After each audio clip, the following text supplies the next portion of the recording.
Look, artificial intelligence is no longer just this cool, futuristic concept.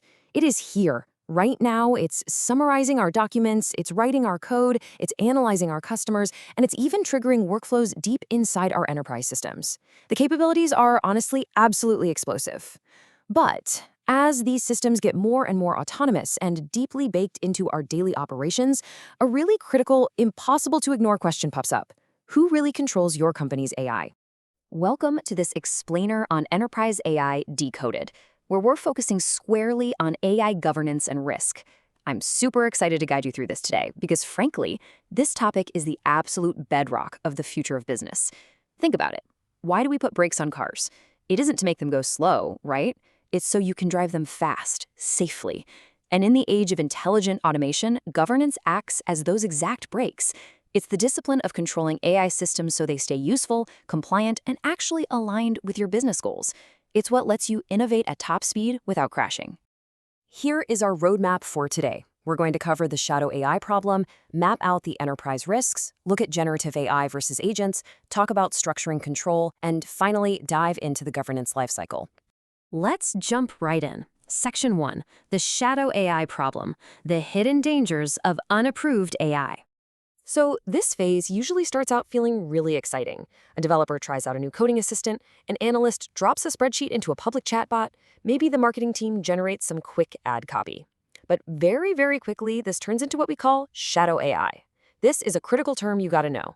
Shadow AI is when well-meaning employees, or even whole teams, just start using AI tools without any formal governance, zero security review, and absolutely no organizational visibility. I mean, think about those infamous cases where developers accidentally leaked highly proprietary code just by asking a public chatbot to debug it. That is shadow AI in action. You don't know where your data's going, you don't know if the outputs are accurate, and you definitely don't know if your customer info is actually protected. Let's break this down into some tangible, real-world scenarios. Take your developers, for instance. Pasting confidential, proprietary code into a public AI tool to find a bug. It seems like a harmless shortcut, sure, but it instantly creates a massive security vulnerability. Or what about the marketing department, using unapproved generative AI to draft public-facing content? If that AI hallucinates or pulls in copyrighted material, the reputational and legal damage lands squarely on your company.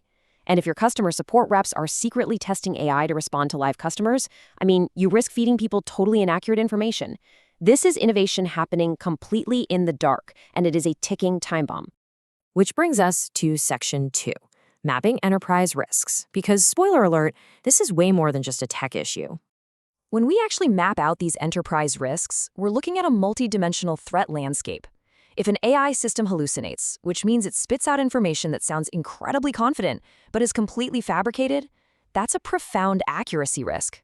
Just imagine an AI assistant summarizing a binding legal contract incorrectly.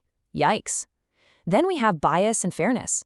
If an AI recruitment tool ranks candidates unfairly based on historical data, or a financial system spits out discriminatory risk scores, you aren't just looking at operational glitches, you're triggering severe legal and reputational nightmares. And it doesn't stop there. You've got data privacy risks, like an AI accidentally exposing customer records, operational and compliance risks, and of course, autonomy risks when these systems start acting without human supervision. Every single one of these vectors requires explicit governance. All right, Section 3, generative AI versus agents, from drafting to acting. We are reaching a massive turning point here. The game is fundamentally changing. We're making this monumental leap from AI that simply talks and brainstorms to AI that actively does things inside your business. On one side, you have generative AI. It produces open-ended content, right? It drafts an email, it summarizes a report. If it makes a mistake, the risk is mostly contained to the text itself, which is why it needs input and output governance. But on the other side, you have AI agents. These are autonomous action takers. They don't just draft the email, they hit send. They don't just write code, they deploy it to production. They can run database queries or trigger refunds. Listen, a chatbot giving a wrong answer is embarrassing. An AI agent autonomously releasing a multi-million-dollar incorrect payment? That is absolutely catastrophic. To manage this entirely new breed of AI, enterprises have to define what's called the action boundary. This is a hard line drawn in the sand that defines exactly what an agent is and isn't allowed to execute. For example, you might authorize an AI customer support agent to answer FAQs, maybe even suggest a refund to a human operator. but you strictly prohibit it from approving an unprecedented payout entirely on its own. Or an IT operations agent can inspect server logs and suggest a fix, but it is completely locked out of restarting production systems without a human saying yes. The rule here is incredibly simple. The more autonomy an AI system has, the stronger the governance has to be. Period.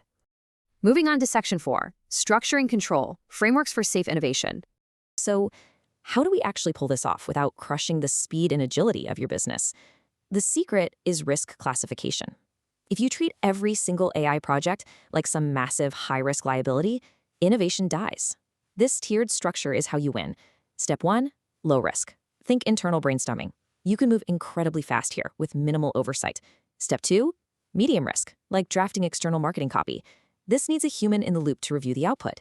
Step 3, high-risk areas, like credit approvals or medical recommendations. Here, AI is purely for support. Humans make the final call. And Step 4, unacceptable risks, like fully autonomous financial approvals. Those are entirely prohibited. This framework lets you hit the gas where it's safe and slam on the brakes where it's critical. Now let's talk about data. Because AI governance relies heavily on robust data governance, especially with RAG systems, which is when you connect an AI to your internal databases. Here's the golden rule. If a user cannot access a document directly, the AI should never reveal it to them indirectly. The AI absolutely must respect your existing access permissions. An AI prompt cannot become a magic backdoor.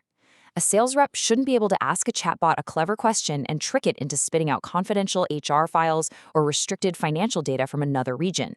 The AI has to be fully locked in with your identity and access management systems. And beyond just the data, you have to lock down the models themselves and really fortify your security architecture. We're talking strict model documentation and continuous version tracking so you know exactly which version of an AI made a specific decision. You have to guard against prompt injection, where bad actors try to trick the AI into doing unsafe things. And you have to actively prevent data leakage. But honestly, perhaps the most important thing, comprehensive audit trails. You need a rock-solid log of the exact prompt, the retrieved documents, the confidence score, and the final output. Because if an AI system makes a high-stakes error, or if a regulator ever knocks on your door asking how a specific AI decision was made, those audit logs are your vital, legally sound evidence. Which brings us to our final section, Section 5, the Governance Lifecycle, Continuous AI Management. We need to completely reframe how we think about managing these systems. AI governance is absolutely not a one-time checkbox exercise that you do the day before launch. Think of it as an ongoing timeline. Before deployment, sure, you define the risks and security design. But during deployment, you are actively monitoring outputs, tracking incidents, and measuring actual business value. And after deployment, you're constantly reviewing performance, updating your controls, and retiring unsafe systems. Why? Because unlike traditional software, AI systems are living, breathing things. The underlying models change, the data drifts, and user behavior shift constantly. Your governance framework has to adapt right alongside them. It has to be deeply integrated into your enterprise architecture. And because of this continuous lifecycle, we are witnessing the birth of an entirely new professional landscape. Just look at these roles: AI governance specialist, responsible AI lead, AI risk manager, LLOps governance engineer. This is literally the future of work. Organizations are waking up to the fact that while everyone is learning how to use AI, there is a severe, highly critical shortage of professionals who actually know how to control it. People who understand both the bleeding-edge tech and the complex risk management are quickly becoming the most valuable assets in the enterprise today. I want to leave you with this incredibly powerful takeaway directly from our source material. Governance is not a barrier to innovation. It is the foundation that allows innovation to scale. Let that sink in. If you want your company to move beyond cute little isolated pilot programs and actually transform the business with enterprise-wide AI, you cannot do it on a foundation of chaos. Governance creates the trust, the reliability, and the auditability you actually need to make intelligent automation a reality. So here is the ultimate question you need to ask yourself today. Take a really hard look at your own organization's AI readiness. Are you truly operating on a solid, scalable foundation of trustworthy AI governance? Or, if you look closely enough, are you secretly running on the hidden dangers of shadow AI? It's definitely time to find out. Thanks so much for joining me for this explainer. Keep learning, keep innovating, and most importantly, stay in control.